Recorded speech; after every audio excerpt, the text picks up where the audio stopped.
Ya, dengan sesuai dengan struktur dan kaidah kebahasaan dari teks eksplorasi. Pada paragraf pertama terdapat pernyataan umum. Di sini menggambarkan dari fenomena alam tentang banjir di Pekalongan. Kemudian paragraf kedua terkait data menjelas apa itu proses terjadinya banjir karena hujan terus-menerus dan disebabkan oleh ulah manusia yang membuat saluran air. Kemudian disimpulan di paragraf terakhir adanya fenomena banjir dapat meningkatkan kesadaran menjaga kebersihan lingkungan.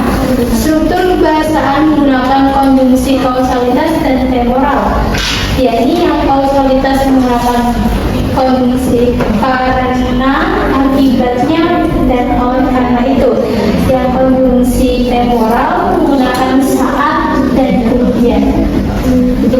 Oke, terima kasih untuk satu bisa langsung. Oke, berikut pertanyaan untuk kelompok satu sama.